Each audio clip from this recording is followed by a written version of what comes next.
Hello. Good evening, everyone, and welcome to Timehri presents the impact of Windrush on UK music. Now, the reason we're here today is a lot of the reason why I started Timehri as a record label and platform. Timehri is a Guyanese Amerindian word which means rock painting, and I guess I began to notice the kind of disconnect between UK music and its roots, and this is something that's quite personal to me, being the son of a Windrush immigrant and who came over on ships all those years ago to these very West London streets. So it's great to be here in not only Ellie Space but a new record shop in West London. So big up Next Door Records, and thank you a lot for letting us use the space. And like I said, many Windrush immigrants actually settled here in Shepherd's Bush all those years ago, and more famously in the neighbouring Notting Hill, Ladbroke Grove and Westbourne Park areas, including my own family, where many of us still live, including myself. And these immigrants brought with them a wealth of culture and music, and indeed there are actually many famous labels and ventures that were started in this area.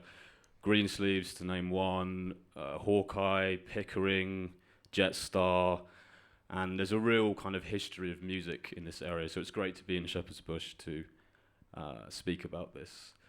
My mum used to tell me stories, actually, I've just remembered back in the day when these shops would occasionally get robbed, and they would leave the cash, they would just go straight for the dubs, because that was the most important cultural asset and it was worth the most stuff. So I'm honoured today to be joined by three esteemed innovators in this cultural space. So welcome, guys. I'm joined here by Tash LC, DJ Ron, and Heny G, who will be exploring this topic with us today.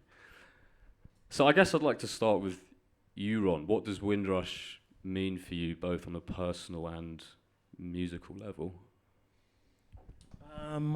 Hi, everybody, and thanks for inviting me to talk, which I really appreciate. I'm not really used to talking on this sort of like level before. I think I've done it twice, 3 times maximum, so bear with me, all right? Be forgiving.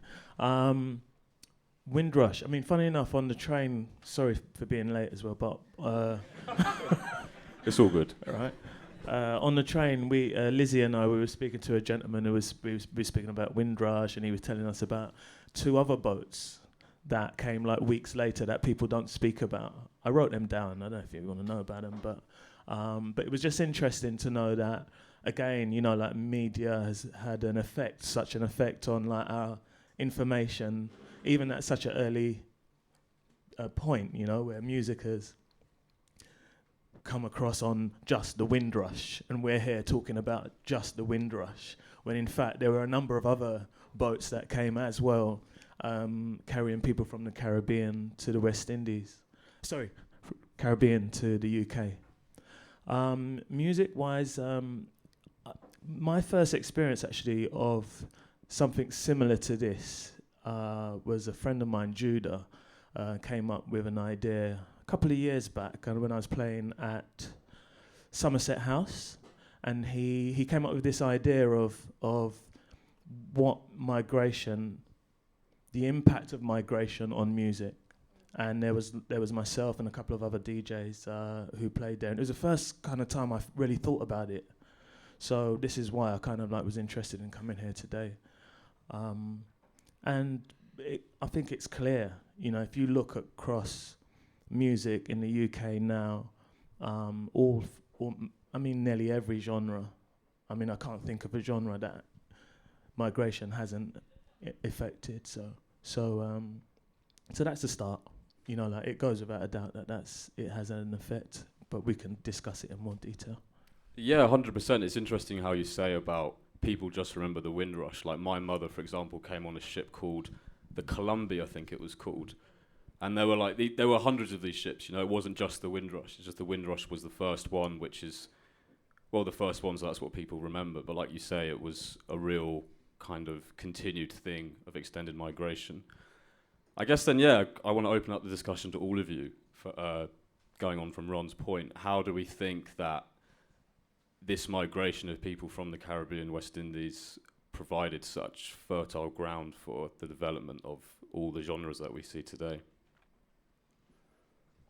I think it's pretty obvious, to be fair. I mean, you imagine, whatever you leave from one country and you come to somewhere else, you're not going to leave behind your what it is, your entertainment.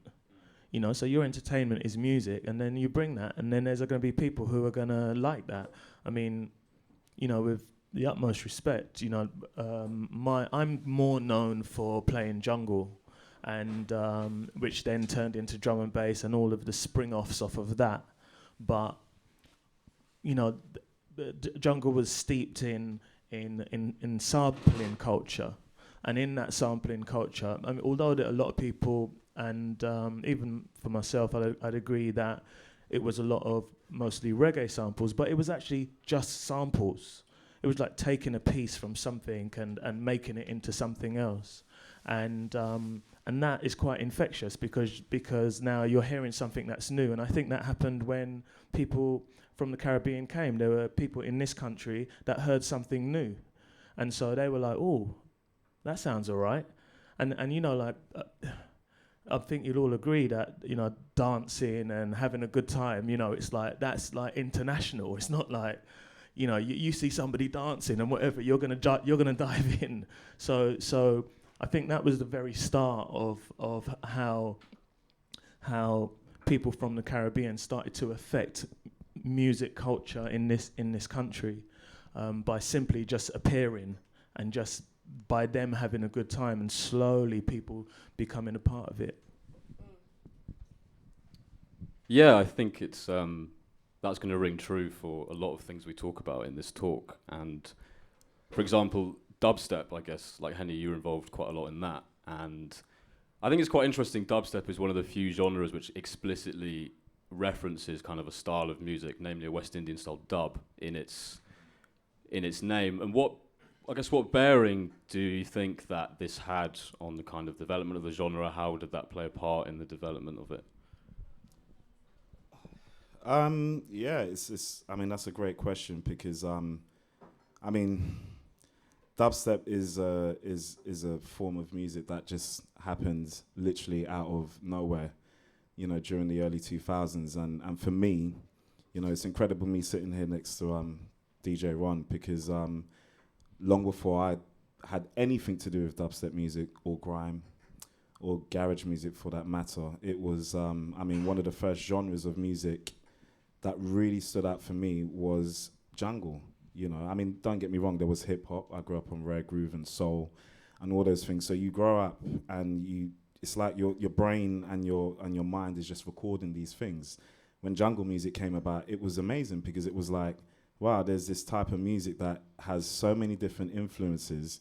You had the rare groove, you had the ragga or dancehall, you had the atmospherics, all these things. So I suppose subconsciously, as an 8-year-old child, I was like a student, of that music. So I wanted to become a jungle DJ. I was way too young. As I was saying to you guys just before we started, I was like, Mum, can I go to the record shop? She weren't on it. She weren't having it. She went on it. She didn't understand. She used to watch the news, see about, pirate radio and police and all these things. She was shook. She weren't on it. But, I just kind of carried on because I used to go into school, talk to friends about the music and stuff like that. And I used to see my parents, having parties and stuff like that all the time. The years went past, garage music comes about, and then that was there. But we'll get to the dubstep thing. With dubstep music, it was interesting because it's funny.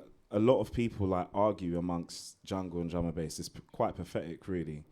But really and truly, a lot of the true guys who started through dubstep music, we was looking up to these guys. As to many people in the jungle scene, they looked to the people beforehand in the dub or reggae and whatnot, whichever way they looked at it.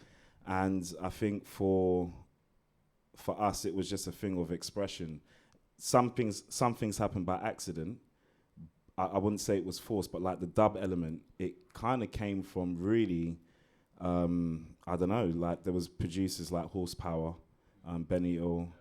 There was, producers like LB who came in and did their thing, and predominantly Scream and Benga, they came in and done their thing, and there was like just experimenting with sound. Again, when I look back in hindsight, there was kind of using similar rules that was happening within jungle and drum and bass, but it was obviously at a slower tempo and stuff like that. And immediately for me, when I used to go to a place called initially it was Velvet Rooms, but when it moved to Plastic People, I don't know if you guys remember Forward.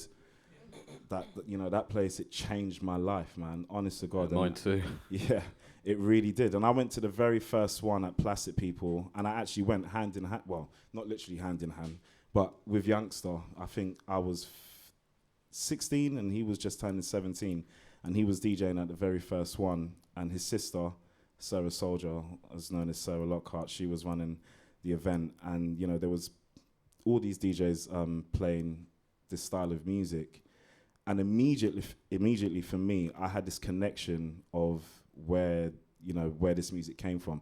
The sound system, the Function One sound system, it like you could not get away from it. It was just so intense.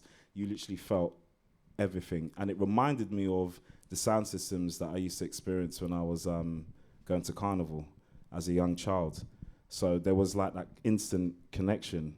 And straight away for me, I was like, whatever this is, I need to be a part of this, whether if I'm a consumer or if I'm going to go along and try and make some music and stuff like that. But I think pretty much everything that I experienced as a child, it kind of crept up to me once I'd experienced this event, which was Forward. And yeah, it was very important at that time.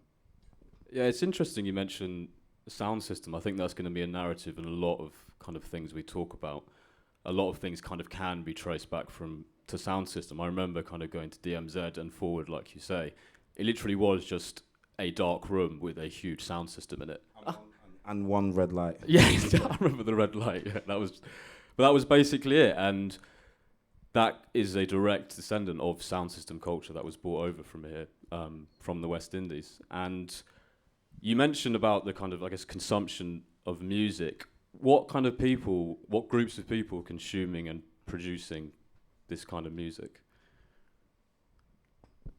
Are we gonna? This is just a general question, Just really, in in terms general. of UK kind of genres, who was producing it, what communities did they come out of, and things like that. Well, I don't know. I think from my perspective, from what I saw, I think what the beautiful thing is with UK music is that, let's just say, you heard jungle music. Of course, it's very heavily influenced on black music, if you want to put it in that bracket. But for me, as a consumer, before I was a DJ or anything like that, watching like Jungle Fever tape packs and whatnot, and just seeing a whole range of people.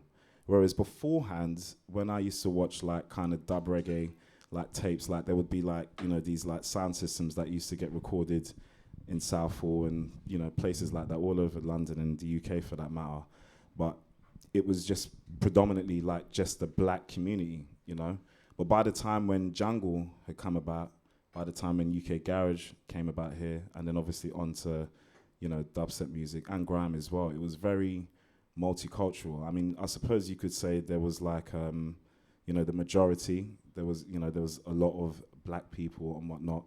But by the time it got to that stage, for me, the way how I saw it, the influence was there, but there was a whole range of people, especially like with, if I had to fast forward to, the Forward event, there was all different types of people. I suppose for 1 minute it was a little bit confusing. Not that I had any judgment, but that's what kept me coming. I kept coming back to that because it fascinated me. I was like, wow, it's not just me. I've got my story and I've got my background. There was other people who had their background and we live completely different, but we love the same thing. And that fascinated me, That's my little point on that. I guess, do we still think now then, in kind of the current state of electronic and dance music, is that certain people being represented more than others? Like, is there still that kind of... Because I definitely remember from those early dubstep days, and one of the, like I said before, one of the reasons I started Timehri was because I kind of noticed a disconnect, I guess, like, where people were kind of forgetting where a lot of stuff comes from. And like Ron said, a lot of this is, it's all West Indian music, really, at the end of the day, all rooted in West Indian music. And yeah, I just remember it was all just so mixed, and is that something that we still think is represented today? Tash, I know like you run a lot of parties and DJ a lot. Is that something that you've seen change or something that you've noticed at all? In terms of like paying homage to like roots and stuff. Yeah, I guess in terms of paying homage and in kind of just the general shifting demographic of people at these events and like what kind of vibe there is, things like that. Yeah, I guess so. Like at the events that I run, for example, a massive reason why I love doing what I do with the label I run in the nightclub Yeke is the nights are genuinely really diverse. And, I've been running nights over the past 5 years with Boko Boko as well, and we've always had quite a mixed audience. But something I've come to realize through just a lot of music research recently, and I've been really invested in looking into the roots of grime and getting into techno and house and black roots. And one culture that really fascinates me is the kind of the culture of black raving and namely DJ Pioneer and his Pioneer Plays nights. And I'd always seen this name dotted about growing up just everywhere. I was, who is this guy? And then I realized that scene is so sick and so important. And they're these guys are playing these sounds that we describe as underground, South African, Amapiano and Afro house and stuff that is niche. And we're then playing it to audiences that are for the most part at festivals and at these events pretty white or pretty just non-black. And I thought that was super fascinating. And this is a whole different stratosphere to what we're on. And it's these two worlds seem so separate. And I've been recently just been kind of puzzled by it and kind of wondering why, because they make so much sense to come together, but they just don't. And so I think I want to keep, personally I try and make sure that diversity is key in all that I do, but sometimes, you get to a point you can't really have as much impact really when it comes to who's coming through to your nights, because it's all you can do is have an intention and set an intention, I guess, and whether or not that's reached is a different story. But I think I'm seeing in the scene that I'm a part of, there is a lot of diversity. I've got that especially musically influenced from across Asia and the Americas and Africa and the Caribbean. So I don't know if I'm going back to your question. No, yeah, I think that kind of summarizes it quite well, really. I wanted to touch on something you mentioned briefly, Heny, which is a big part of kind of UK underground music culture, namely pirate radio. And how do all three of you think, or what do you think was the necessity for pirate radio? Why do we have and still do have pirates, for example? It's a question for all of you. Well, I mean, it's crazy because, again, growing up, I used to listen to Ron on Call FM, which used to broadcast on 94.5 during the 90s. I mean, for me personally, I still think, I was involved in many other pirates after that, but for me, it's the greatest pirate radio station of all time because it was so influential with what they did. They did things, they broke so many boundaries. And bearing in mind, I've got to remind people this because Kiss 100 is a big commercial station, right, today. But Kiss 100 won a license back in 1990. Yeah. Now, that I was year... just reading up about this the other day, yeah. Now, I was 5 years old when they went legal, and they were, pretty big during the late 80s. So they had, people like Tim Westwood and Trevor Nelson, Gordon Mack, if you know who he is. He was the person who owned it and whatnot. Such an influential station at that time. And from the research what I'd done, and what I realized is people thought, oh, well, that's it. That's the pirate station that's gone legal. That's it. Then Cool FM came immediately afterwards and literally changed the face of the way how radio was kind of transposed to people. Even the sound system culture with, DJs in the mix. And not just that, because Kiss did that, but they had the MC, on the mic. So it was if you couldn't go to the rave, you could have a rave in your yard and you didn't have to do nothing. You would have, the radio on, but there was other pirates as well. I mean, in particular, there was a station called Weekend Rush, which was just as popular at the time, but they never lasted, as you remember, Weekend Rush. But Cool FM kept on going. And Rinse FM started back in 1994, to my knowledge. And I was still young then, and I discovered it during the 90s, and they were very similar to Cool, but a lot younger. I suppose maybe some of them could agree there was a lot more immature at the time. They were trying to copy. Everyone was trying to copy what Cool was doing around that music. But then things started to transpose.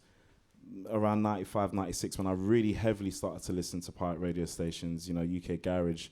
I mean, depending on anybody here, if they listen to pirate radio in the 90s, but you could put on the FM dial back in 93 or 94, 95, jungle music. When it hit 96, 97, it was almost like the whole FM dial just changed, and it was all garage. And that was a really important time because it then kind of pushed things that ended up around the time of the late 90s, early 2000s, to when you had a station called Delight FM, So Solid Crew.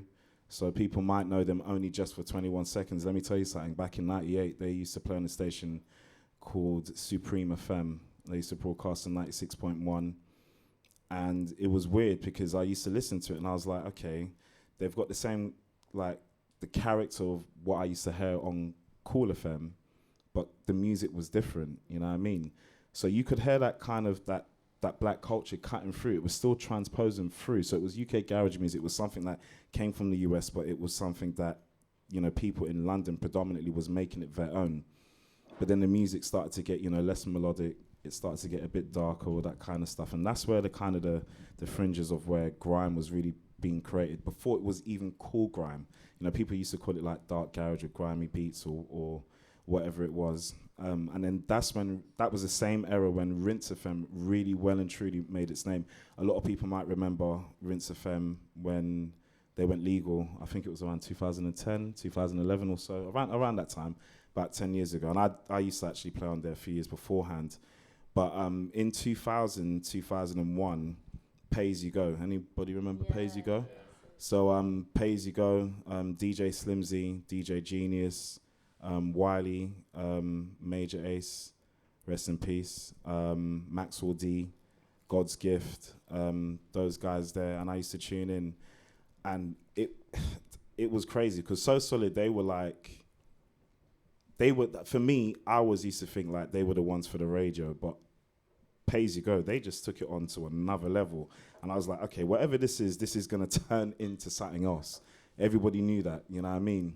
And before you knew it, it hit around 2002 or so, and then you had dubstep and grime kind of crossing together. But pirate radio was important because we all used to tune in and we used to tape those tapes. Now, does anyone really listen to pirate radio? I think the key stations, i.e. Rinse FM, that's gone legal now. People didn't think that was going to happen, but it did. And then again, I used to run a station called Flex FM, which is a legal station now. And we won a license a few years ago as well. But in the time now, really, I wouldn't say people firsthand tune into radio to kind of consume music. YouTube and Spotify and all these things has kind of changed everything. But if you take pirate radio away, I don't think we'll be here today. Yeah, like I think one of the few people I know of my like age demographic that was on pirate radio for a bit. So like when I was at uni, I started on a station called Reaction Radio. Do you know Reaction? Yeah. And it was in some like mad like next warehouse in like Acton, and I'd trek there from like Luton once a week and go to this like proper smoky place, and it was just like me and my laptop and just like the chat room, and everyone was like so supportive. And I would play like jungle, like jump up, like Afro house, like just everything that I liked. There was like no real like particular sound, and I loved it. And I think back to it, it was like free. It was free. And the fact of yourself. having that like chat room element as well was something that's so different. You don't really find now, very very rarely with radio. It was so interactive, and it was like a proper community. And I haven't really had that since. That's the point, you see, with pirate radio. It was, you say, was it born out of necessity, yeah? What it was just like kids hacking the system. So somebody came up with an idea and said, you know what we can do, if we did this, and this, then we can have an FM aerial. And then from the point they had the FM aerial, they shared that information. They just was hacking a system that didn't exist before for the layman. And I think what made it grow as well was that it was the first sort of platform where you could interact with your sort of like your clientele. So you can say, hey, John in Dalston, and he'd be in his bedroom going, yeah, he gave me a shout, you know? And then somebody would call up, and so this is the first time it ever happened in the history of this country. So and at that time when that happened, jungle was the music of that era. I mean, yeah, there was Radio Caroline, I think, was one of the first ones who had like a boat or something out in the sea somewhere. But it was a different ball game.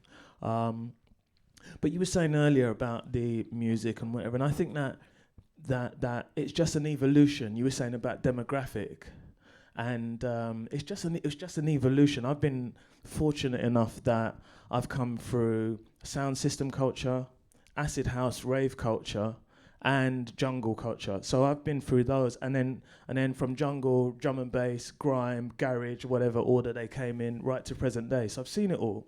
I've seen all of them as youth culture, and so everybody's going to have an opinion as always. Yeah. But my opinion is that the change in the demographic now is it's steered by there's more choice.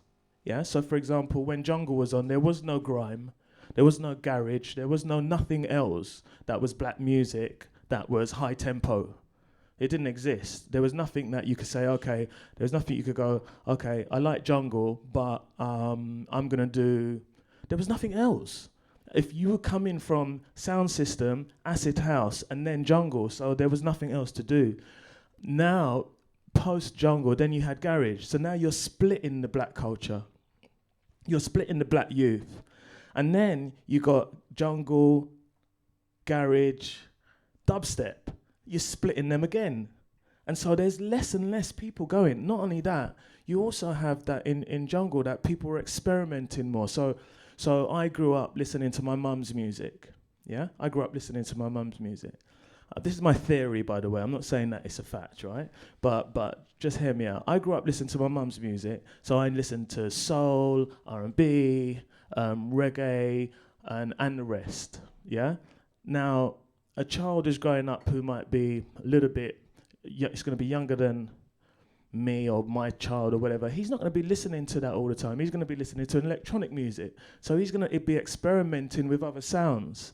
And so what was happening, the people started to experiment with other sounds. And so effectively, the music has just evolved over time. And I think the demographic has happened because people have come away from types of music, yet other people, like in the very beginning of when the people were coming from the Caribbean, people gravitated to it. So you're speaking about, like at festivals, you're like, well, how comes all these white people are here loving this music? Why not?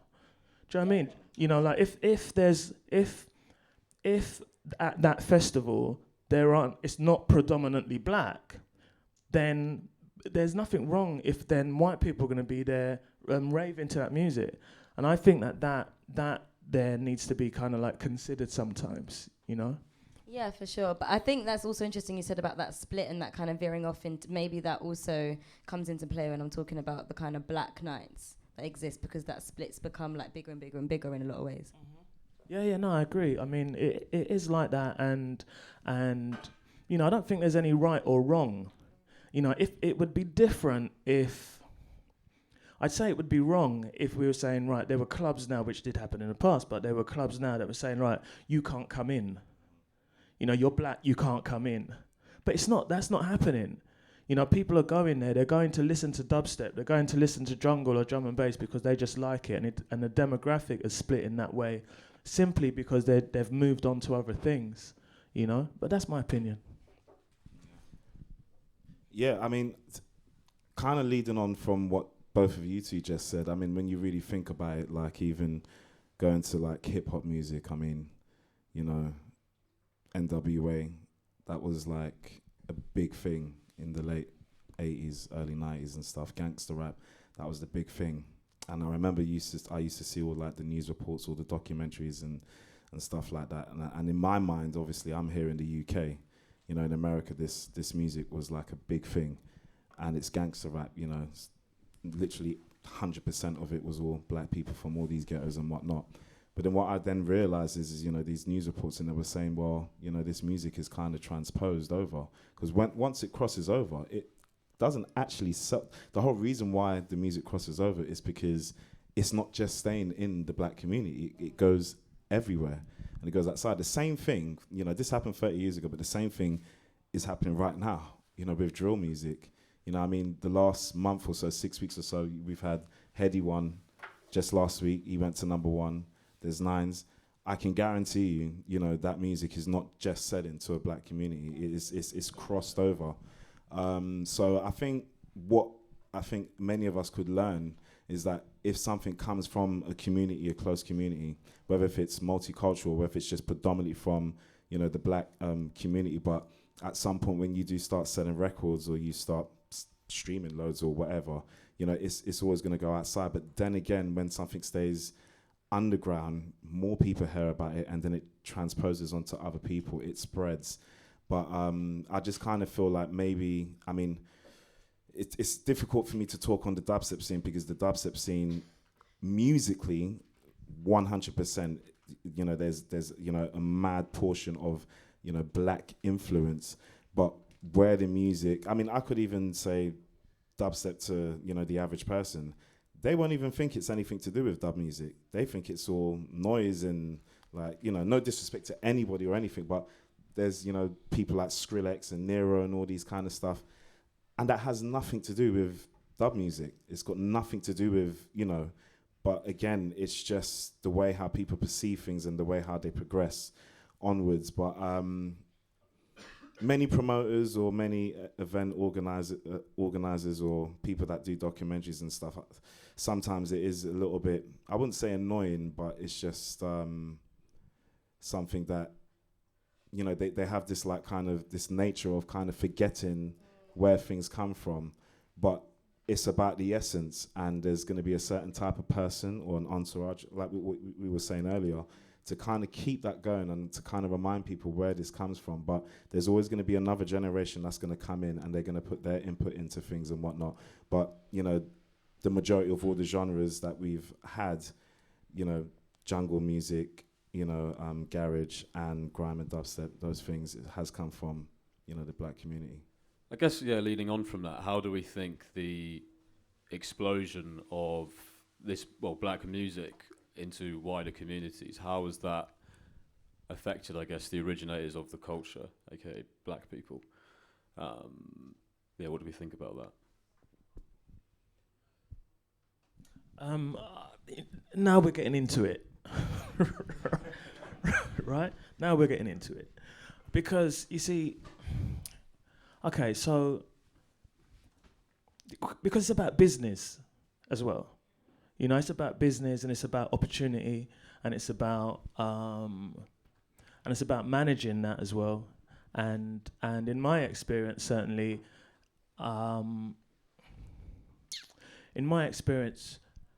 the early times, I would say that a lot of the opportunities that came were simply because I was already on a plateau. And so you're on that plateau, so people are looking at you and they're saying, you know something, I will have some of that. Yeah, and then we'll have some of this as well. And you roll with that.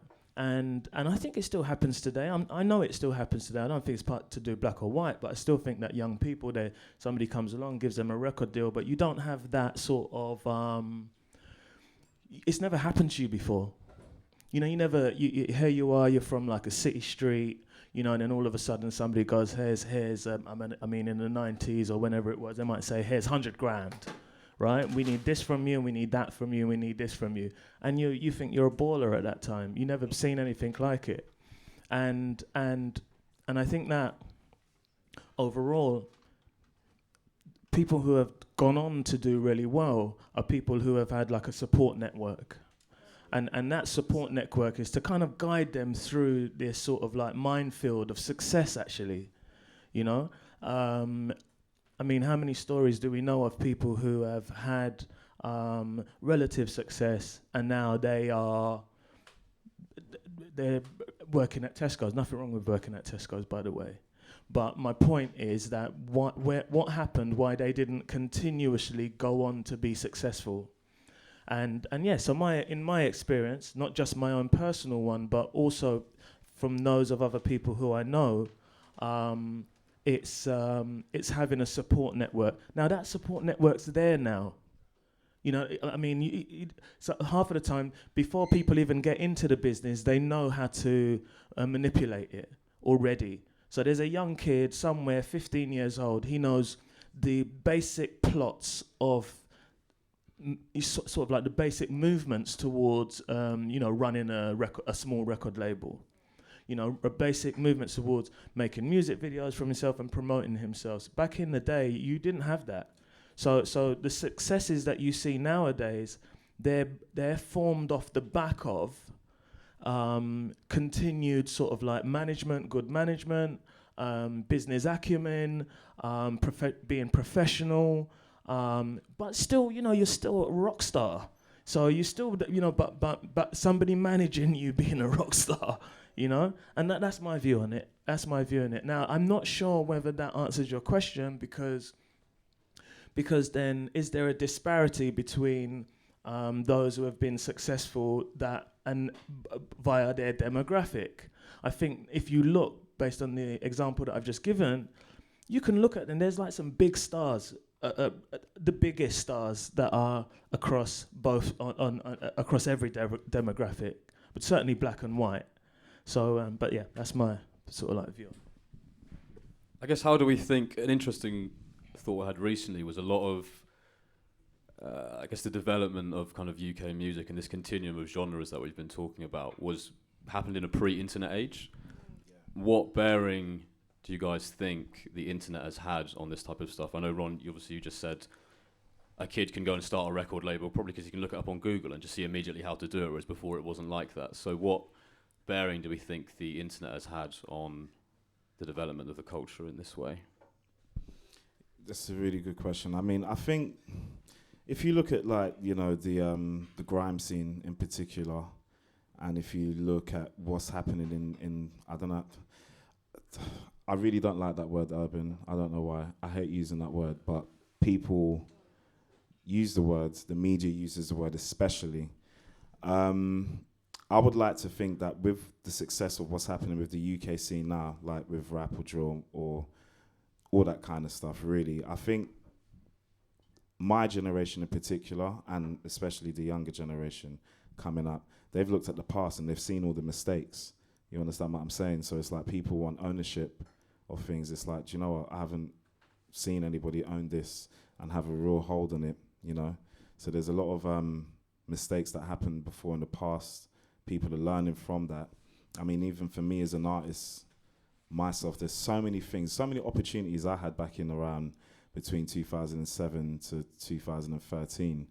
And then all of a sudden things quietened down. And I'm like, I did everything I could as an artist for me to, I had an album that came out, it sold loads of records, it got reviewed, it got all the, and then people asked me, they're like, oh, what are you doing now? You still on the music? All that kind of, all that kind of stuff. So it goes back to what Ron was saying really about, I think people, or not necessarily the media, but there's always narratives that's pushed.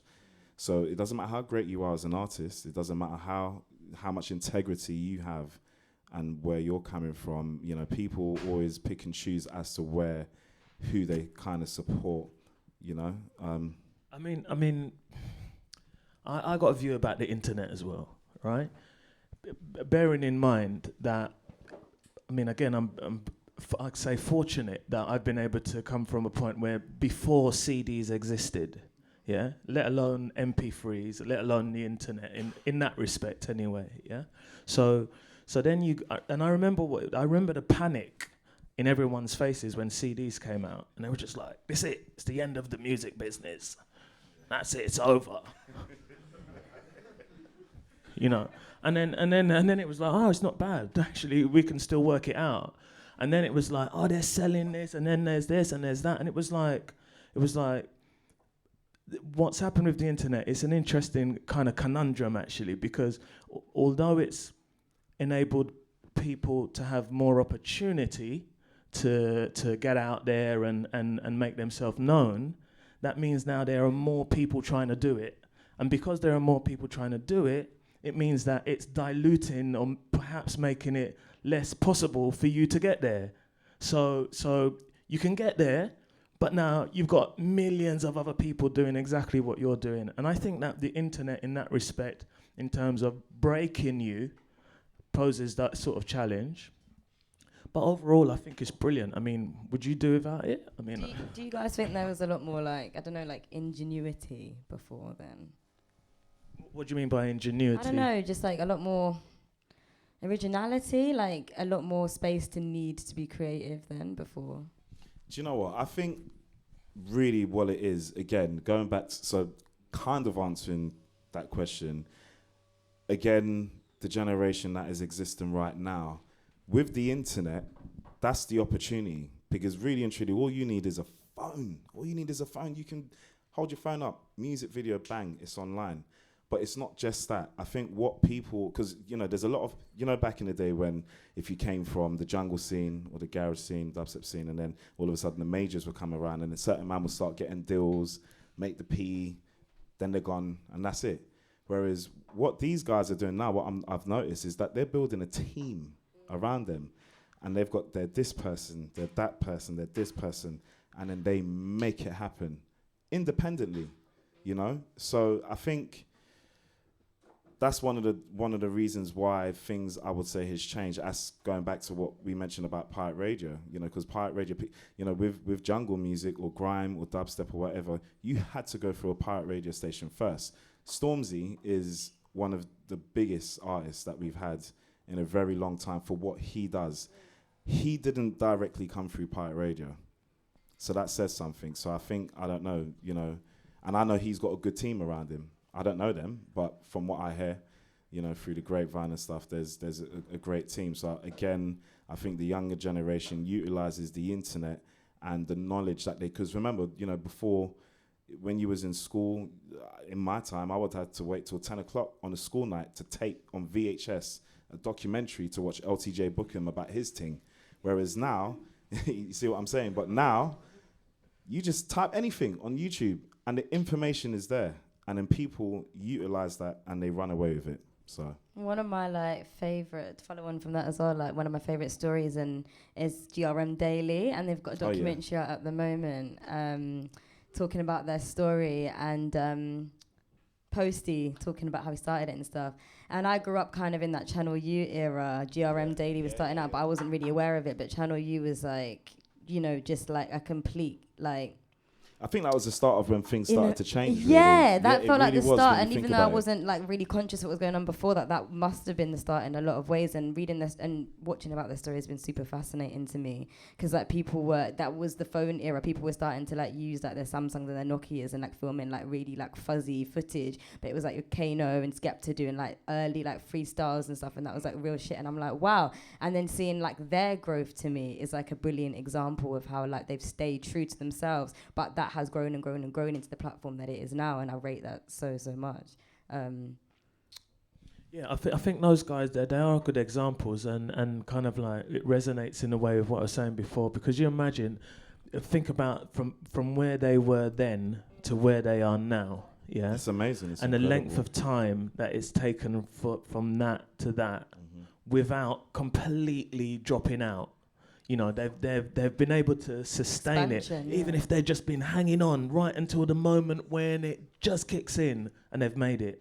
And then they're like, right, I've got all the management, got all the team, I've got everything around me, I've got the experience, and that now is here to stay. Yeah. That's here to stay now. That sort of level of inspiration then for younger people, that's there now for good. That wasn't there, but certainly wasn't there in abundance when I was a young man. There were the odd person of colour. For example, I remember when a friend of mine, Picky, done his first film, yeah? He did a film where he was with 50 Cent. I went and watched it at the cinema. He was the first person I knew a black person in this country that ever made a film. And now it's just you've got people who you can aspire to. So yeah, I think that using those guys as an example, and GRM Daily's documentary is good. If you haven't seen it, check it out. But you can see that sort of the ability of young people to kind of start from nothing and build up to what they've got at the moment. So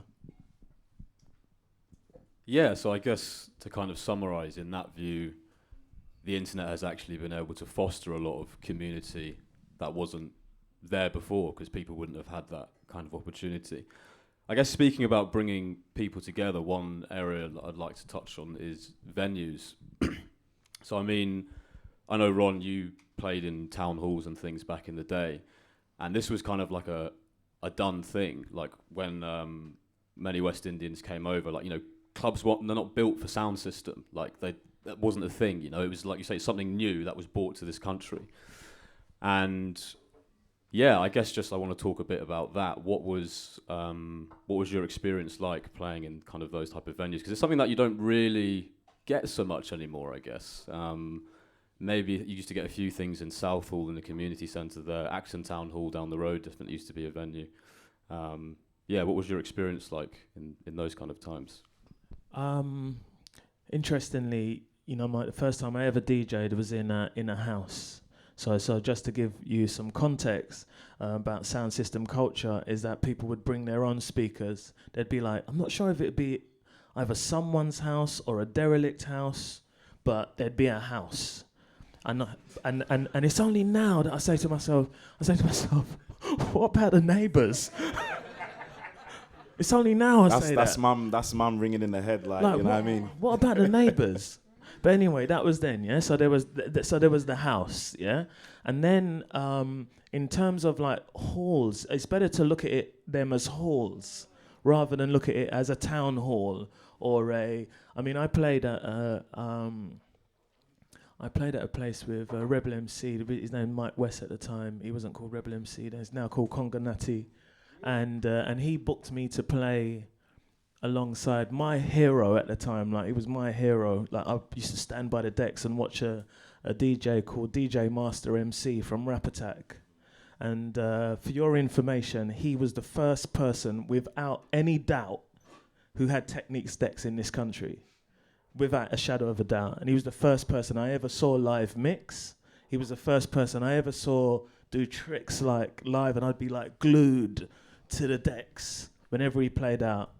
And we ended up becoming really good friends. But that particular event was like kind of like a clash between the sound that I played for, which was TNT, Rap Attack, and Mike West's sound, which was Beat Freak. And it was in a place called Loyola Hall, which was like a church hall. And I think that at those times, it was, you know, it's trade, isn't it? It's like, you've got a hall, can I use it? It's empty at the moment. Okay, here's the money. It's like any other trade, you know? But, and so it would be the same with town halls. And at that time, I think that there wasn't any sort of like media stigma to what was going on in the parties. So it was fine. But that would drop off as time went by. Rules and regulations, health and safety, one thing after another, a bit of trouble. You know, like anything, you know, like look at the club status now. You know, look, it's just an extension of what started back in those days, where you would have the opportunity to play somewhere, and then you go back to that same person, and they'd say, sorry, we can't book you in, the council won't let us. And for whatever the reason was, slowly the decline started from there. Yeah, I think I definitely remember. I know, Heny, you were mentioning Forward earlier. Mass in Brixton. I don't know if any of you went there. Legendary venue. Because that was in an old church, right? Wasn't it? Literally. At St Matthews. Yeah, I used to drive past St Matthews. No, it's St Matthews. Yeah. St Matthews is in Streatham, no? No, St Matthews in Oh, it is in St Brixton. Matthews Yeah, in it is. Brixton. Yeah, I thought I had amnesia there for a second. I don't know. Yeah, it is. I always wished that I could have gone to Mass. My sister used to Yeah. go, but I was too young then. It's then crazy stopped. because I used to drive past it with my dad years ago, and we used to go and see like a family member, and I just looked at it as a church. And then years later, I'm DJing in there. I mean, before I'd even played there, it was because there was Brixton Mass, same building, just right round to the side. Does anyone remember Third Base? Anyone remember that? But if you know, if you don't remember, but there was so DMZ. It started in that building, but it was actually Third Base initially where it used to be, and then it got to the first birthday, which was in, oh God, I used to remember. 2005, was it? No, it was 2006, but I'm just thinking of the month. All right, forget the month, but it was 2006, and it was initially again meant to be at Third Base. So St Matthew's Church. So you had Mass that was upstairs. Third Base was on the ground floor. And I'd never seen anything like this before in my life. Turned up there. And I was getting phone calls. I wasn't even booked to play. I played at like the other ones in between, but I wasn't booked to play at the first birthday, and I was getting phone calls saying, "Yo, Heny, bruv, there's a queue going all the way around the building." And I got there, and the queue had disappeared. I was like, "Wow, there's no one here." And then I see, anyone know Mala, Digital Mystics? And then Mala was downstairs, and I was like, "Yo, Mala, what going?" He was like, "Bruv, go upstairs." I walked upstairs, and there was 1,000 people there. So what they had done is, it was meant to be at third base. Halfway through the night, because there was so much people, they moved it. The club owners must have said, "You know what, just take upstairs." And that was a beautiful, beautiful moment, because it kind of showed me that everything that I experienced as a teenager, similar to like what you was talking about, playing at the house parties and stuff, and, you know, then slowly taking it into the clubs, and then seeing this progression of, you know, people wanting to experience this music in the best way possible, the best sound systems, taking that culture and putting it on the big stage. Because Forward really was, you know, Forward started to get really popular, and, you know, they went from doing it as I think a monthly thing to every 2 weeks, then every week. But then when DMZ happened, that was the first time that I'd seen and experienced that music on a real big stage. And then from that moment on, it just became international. It just spread like wildfire, really, you know. Like round. Do you remember Fridge Bar? Oh, yeah, across the road, opposite. Yeah. Come So on. that was like when I first started raving with my sister and my mum, and I was going to like house raves with them, and always end up at Fridge. Our parents And in raved there terms- as well. Yeah. Fridge was like the spot, so you'd have like Afro House playing and like live bongo drummers playing until like 12:01 the next afternoon, and then just like MTV bass playing on the screen, and it was just like a black venue, and it was just sick. And when that went, that was one of the venues that's really touched me in terms of like its loss, because there's nothing else that I've really found like that ever since, or seen like that. But yeah, Mass was like a super prolific spot that I always wished I'd gotten to go to. And you saying and speaking with it with such sort of like love and passion about Mass. It's interesting that because they don't do it anymore, right? They don't use it anymore. I think that's done and dusted. Yeah. So if you consider that, they were using Mass from, when's that, 2006? Well, DMZ moved there. They started there March 2005. 2005. Yeah, but I used to go to a few jungle drum and bass events there from before. So that's how I that's knew what I'm saying. So in relation to what you're speaking about, whoever was the person giving that permission was giving that permission for at least a decade. You know, because you had the people, as from my memory anyway, there probably was other people before, but V Recordings were the first people to put events on down there, and they were like based in Brixton and whatever, and so that was a regular night at Mass. So listening to that, I didn't even know that was going on in 2005. That's like, it was iconic, but you're right, because I've got those flyers at home. Yeah, I didn't even know that was going on. So if you yeah. imagine that in respect of what you're saying is that the owner or the person who had the keys was saying, cool, it's all right, go for it. And then another generation came, a completely different genre came along later on, and they were going to have the keys. And now you can't have the keys. Yeah, why is that? Like, it seems to have just stopped, right? Like, I don't know, but it's Mass. well, just those type of venues in general, I guess. Yeah. You don't. It's what did the police enforce? What's that thing called? Basically, it meant not too much form. black people. The form with the 696 was it? Yeah, 696 696. form. Sorry to say And this, that but changed a lot. that was a whole heap of bullshit. That really was. That was a whole heap of bullshit. I mean, I don't want to get too deep on it, but I think one of the main genres of music that really suffered from it was, to my knowledge, I mean, like the funky. UK funky. Yeah, UK funky. Massively. And grime. And, you had people like, Jamie and Skepta who are professionals. And they were getting stopped for no reason, because of a narrative that was pushed. And then you had the media that was coming with their bullshit as well. Sorry, man. But yeah, I just thought that was a whole heap of bullshit. I mean, for me, it didn't directly affect me. I think in between the lines, as a dubstep DJ, for what I'm known for, I didn't really suffer for it. But, a lot of friends and colleagues who were doing their thing, and, sometimes, a lot of money was getting put into these nights, and it was just getting stopped. Yeah, like UK. I was reading about Ridiculous. an article earlier about funky, and I feel like that was pretty much the death of it, though, or contributed a massive part to the death of that genre in its entirety, pretty much. Yeah, but I mean, I don't know, Ron, if you remember this. It's not completely, but its peak, say. It happened before because, I mean, before I started going out to clubs in late 99, I wanted to be a raver from 1990 when I was 5. All them lights I used to see on the TV, I was like, I want to be there. But it took a long time for me to get to that stage. And again, I used to watch the news. I was always that guy that used to watch the news from a young age, and jungle music is da da da da da da. So jungle music went through that stage of, you know, from what I've researched and whatnot, and from what other people's told me, you know, the name jungle became a real bad name. It became a dirty word to some extent. I don't know if you can elaborate on that. I mean, I don't necessarily have to elaborate on jungle itself, but if you consider every genre of music that's come from youth culture, at some point or another, it's like, you know, I don't know, punk rock. It will take your soul. And then another one comes along and it's like, you know, mods. You know, something. Then it's like reggae. Then it's jungle. Then it's acid house. Then it's like one thing after another is going to take your soul. Do not let your children go there. And so that's what happens. And so yeah, you're right. You know, I mean, and then the laws come in. You know, and the law will come in, and I think those laws are what in the end force these club owners to make a decision. It's like, do that, we won't renew your license. Follow what we say and we will.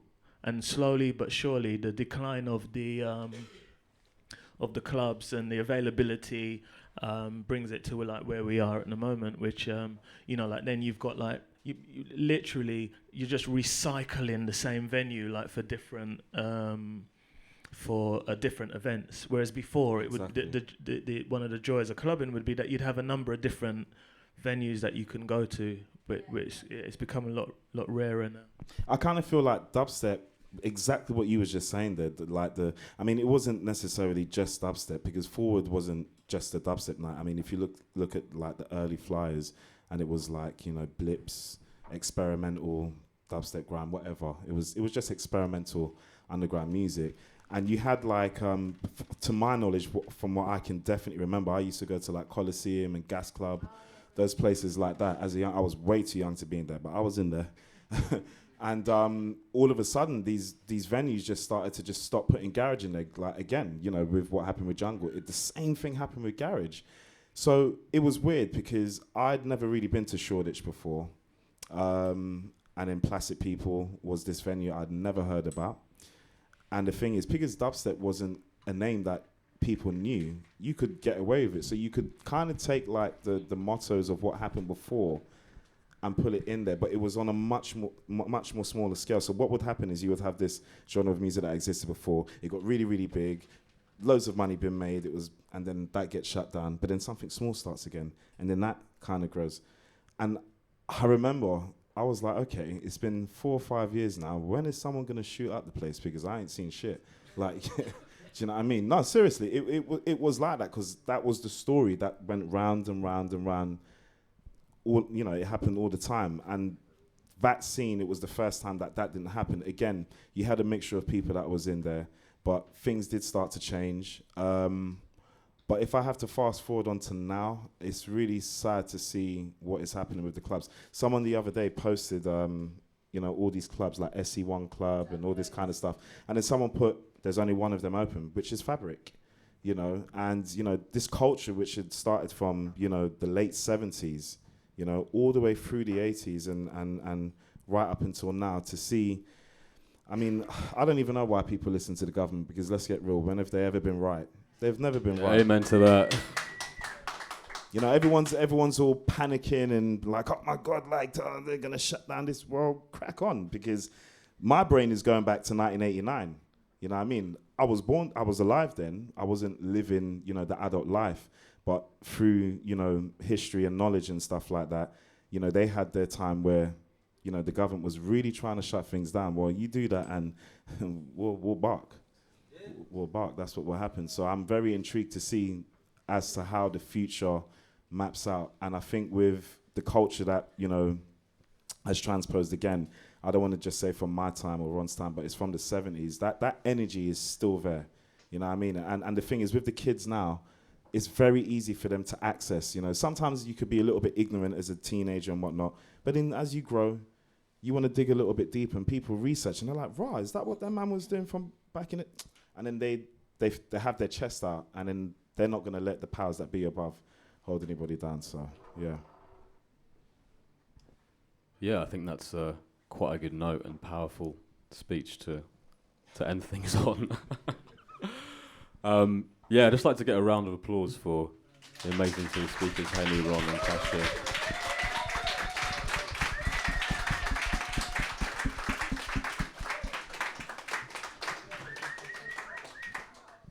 And got time for a few questions, if anybody has any.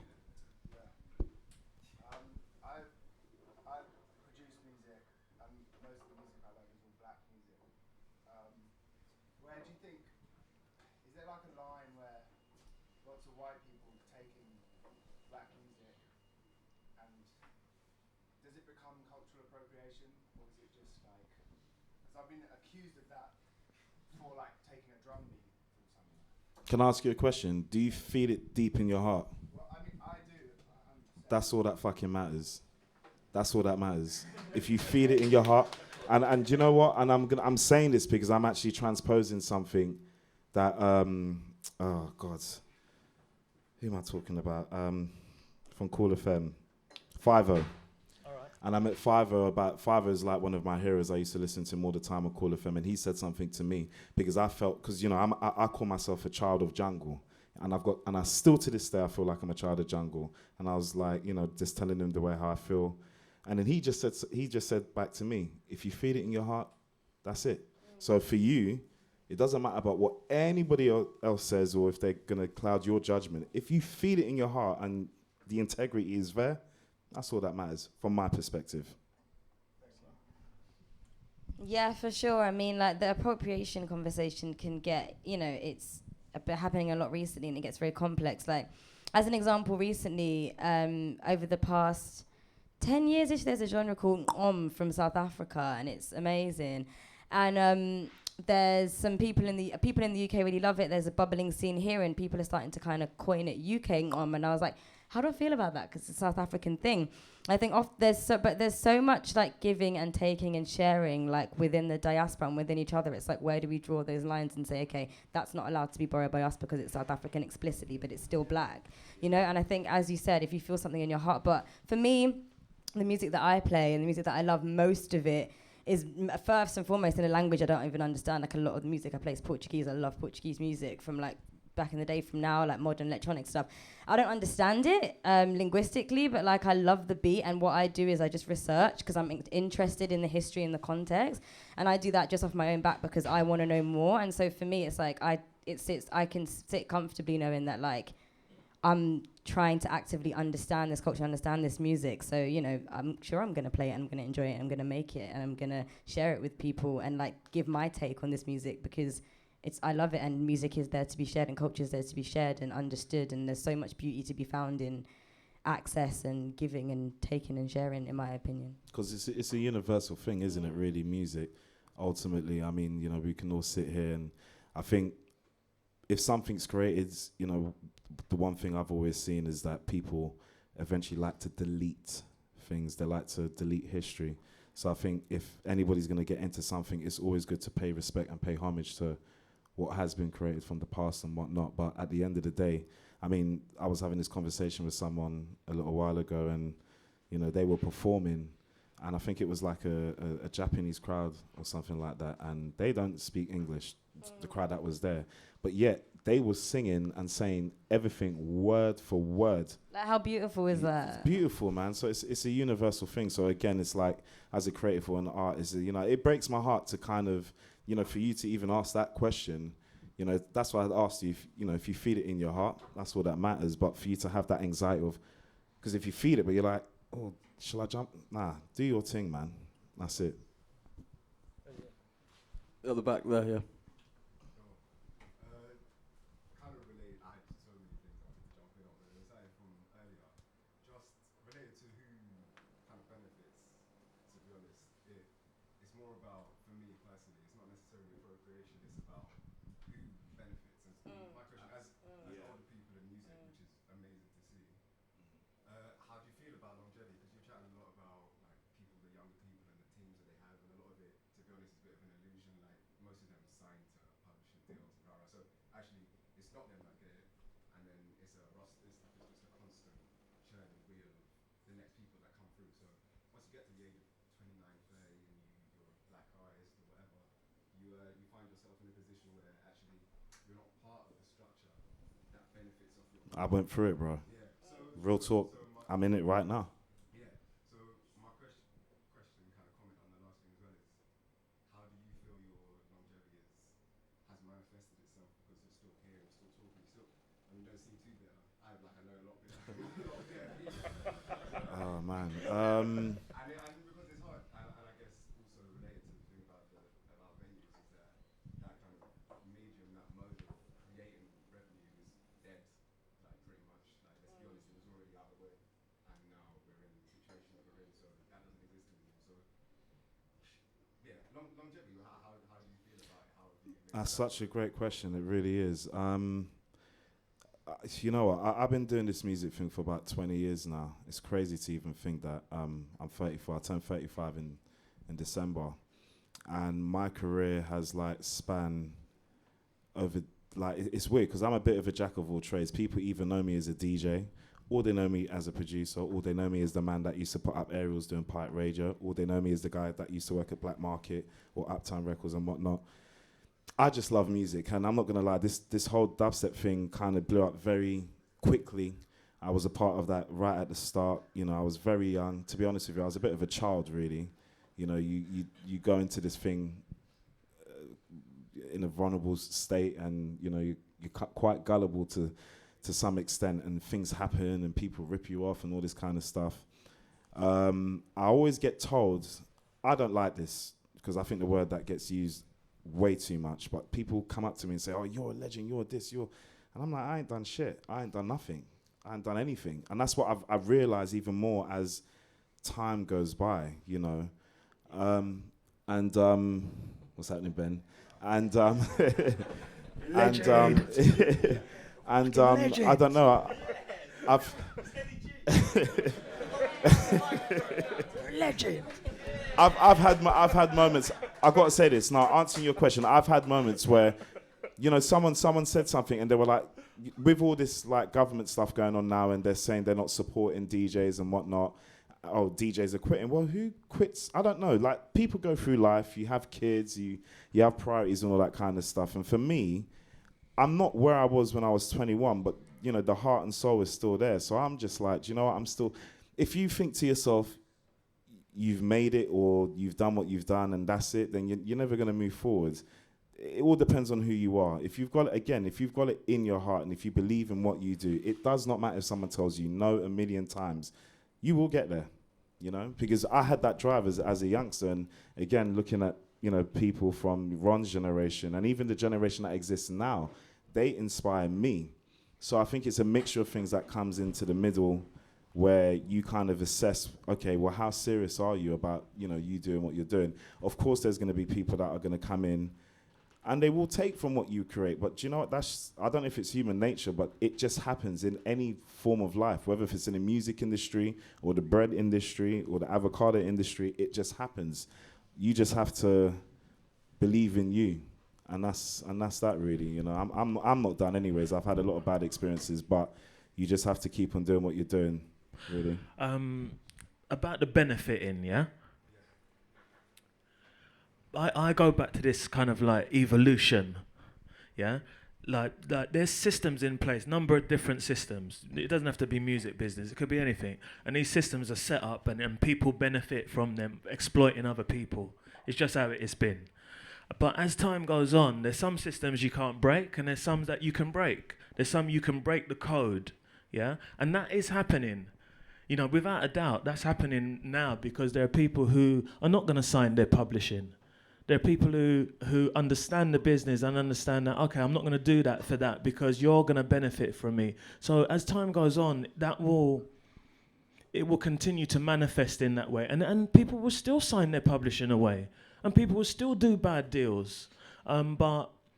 But in terms of like longevity and stay in the course, you know, it depends on if that's what you want to do. I mean, there's a lot of people they might not want to do that anymore. They might feel like their times. If I had to depend on, you know, like every single genre of music that came out and had to be with it, I mean, I'd have grey hair, because it's impossible. You can't do that. You know, you can't do that. I mean, in saying that, I mean, there's a manager who I know, and he's like, his name's Trenton Harrison Lewis, yeah? And Trenton he's like phenomenal character, actually, because he's been at the pinnacle of every youth culture since the 80s, since I was not teenager, but in my 20s. Yeah, he manages like Gets and Gigs and people like that now. But if you go backwards, you know, in time, you know, he used to manage Goldie, and if you go backwards in time, he used to manage up, you know, like he was part of Rush management from the hip hop days of like the, you know, the 80s, you know, so you can't as an artist necessarily stick with the you know, like the pace of time. You know, time changes, but the deals that you do, you can learn more. You know, and as a result of learning that, you can therefore benefit for a longer period of time, if that makes sense. Anybody else? Questions? At the front? I've got two questions. Go for it. Number one for the Sarsaparilla kid, DJ Bron, the Jungle Dog. Yes, man. Yes. The golden child. The golden child. Come on. Firstly, this is just an easy one, but you were remastering your tunes with Zinc to put out the London something tunes. What's happened with those? I really want those tunes. I'm asking too. Yeah, they're on the way. And secondly, Jungle's having a bit of a resurgence at the moment. Like tunes that were like 87p on Discogs are now going for 30 quid. How is the Jungle scene different from back in the day when it was a cutting edge genre to now? It's a good question. I think like I've been kind of like paying attention, a lot more attention to. I've went off and done a number of different things like throughout my life, but over the last few years, I've been paying a close attention, like going into clubs, like literally how I started, actually, going into clubs, hat down in the corner and just listening and watching the crowd. I've been doing that a lot over the last few years, and I'm really optimistic. I've been optimistic about the growth. I've been optimistic about the resurgence, as you put it, and I think that's coming from, thankfully, that's coming from the children. Yeah, doesn't matter who those children are, their demographic or whatever, but the children are going, I'm into that music, and so now this is this new generation that have gone, oh, you know what, I want to find out some stuff. You know, I heard some people like speaking recently, and they mentioned somebody from the past, you know, and you could tell the kid didn't know, you know, but he pretended to know, you know, so he was like, he wanted to be cool, like, so he pretended that he knew. So to me, that was encouraging, because they're these young kids, like 18 years old, 18, they would have been like, I mean, that would be the age of my son, you know? That'd be the age of my son, who are now so into jungle, and they're tracing the history of it. And for me, I think that is what has developed the resurgence, if anything, if that answers your question. Yeah, like seeing like Sherelle and Six Figure Gang like putting on gigs with like DJ Flight, like that's so sick. It's Do you know what I amazing. mean? It's a Like beautiful old thing. and new coming together. I think like that is the future. That is regeneration in my eyes. Do you know what I mean? I feel like Jungle kind of it got bypassed somewhat by drum and bass, you know, and it kind of got forgotten about for a lot of years. And drum and bass has become massive, but now people, like the youth, are definitely starting to pick up on where it came from, and there's like an amazing new scene and a very diverse and inclusive scene that's emerged from remembering the roots of this UK genre. And it's really cool to see. Yeah, I think that was one of the questions that Toby had listed, which was, you know, remembering, you know, and do you think people are remembering? And I think that, you know, like in a small, even if it's in its infancy, you know, like that's what's happening. You know, it's nice. But like, I'm at Rinse a lot, you know, like, and when you hear like the young sort of like people who are working there, sometimes just the people who are working, and they're not young like 18, but you hear the conversations that they have, and they are really into like the older. It's not even just the older; they're into a mix of the music. Yeah, they're into that, and then they go home and then they get on their laptops and they try to create that, and that could only benefit the scene as a whole. So yeah, I think it's a great thing. Yeah, at the back there. You were talking about earlier the kind of transition between where it went from kind of CDs onto then online and more computerized the way the music industry was working. Did you guys, you know, did you have to adapt to that, or did you stick to your guns and did your kind of supporters kind of follow you through that kind of old school sort of way? Are you talking about like the way how we DJ or like or produce music? Produce music, probably. It's a good question because for me, I started producing music. I mean, the way how I see it, it was weird. It was around the year 2000, 2001. And it was literally right at a time where if you just went a few years back, the way how you had to produce music was, i.e., you would have to save up some dough and go into a studio with an engineer, or you would have to have 30 grand. Or something like that, 10 grand, or it was grands, you know what I mean? Because it was all hardware and all that kind of stuff. But I came in bang right in the middle of this, you know, period of all you needed was just a computer. Because VSTs became, you know, the thing. You know, you had like DAWs, you know, digital audio workstations. And I think I came across Cubase at first, and I remember loading it on my computer, and I was like, okay, I don't know what I'm doing here. I don't know what's going on. And then down the line, someone showed me this program called Reason, changed my life. And then I told my mate, I don't know if anyone's heard of a guy called Silky from Deep Medi Music. So me and him grew up with each other, like just down the road in Hammersmith.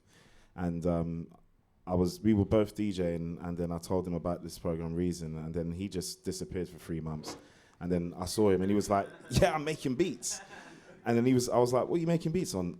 And I'll never forget, it was in 2001, and he said, Fruity Loops. And I looked at him, and I was like, what is he, Fruity Loops? What the fuck is that? But literally, it changed his life, and it changed mine. And that was it. And I still use it to this day. And it's only been over the last 2-3 years where I'm working with, because I got into youth work and stuff, where I started mentoring, you know, people younger than me, because I always wanted to give back. Because actually, where I learned to make music on the production level, it was actually in the children's homes. I was in care for a few years. Best thing that ever happened to me as well. And I always said to myself, one day I'm going to give back. So, you know, with the whole technology thing, I got into I got into it at a stage where it was quite accessible. You know what I mean? A man could just make you a copy. I mean, most of the time, sorry, but this is the truth, we didn't have the money. We was using pirate, crack, soft, whatever. We did what we could. We were hustling out there to make it happen. We did what we could, and we was hungry for it. You know, we didn't let, you know, the system hold us down and all that kind of stuff. So on the production side, that was that. But with DJing, I'm so proud and happy that I managed to start DJing with, you know, the whole vinyl thing. That was just normal. But then I'll never forget it. I remember I was on Rinse FM between 2006 and 2007, and I was in a production outfit called Anti-Search Entertainment, and literally everybody else had like converted to, you know, CDJs. And, you know, if you're not working and you have to get gigs, you got to get paid. Cutting dub plates is quite expensive. And it got to a stage of, it was like, okay, I've just moved out my mum's, I've got rent to pay, I've just had a kid. What do you do? I was like, fuck the CDJs, man. And then one day I was like, okay, CDJs it is. And then, and I just had to kind of move forward with it. So, you know, when you're young, pride or ignorance or whatever comes in the way. But I suppose really and truly, what I've learned is if something gets introduced and if it's beneficial for you or the people around you, go ahead and do it. Technology is there. Because at the end of the day, you know, people from before us, they had technology that they was introduced to, and then the people beforehand was against it. And so I think that just kind of continues throughout time and stuff, really. So it's about just exploring what's out there, and if it works for you, it works for you, really. Okay, I think that wraps everything up. So can we get a round of applause for the guests again, please?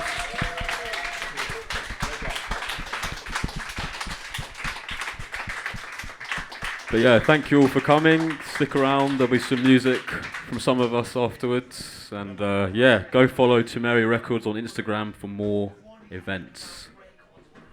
Thanks for having us.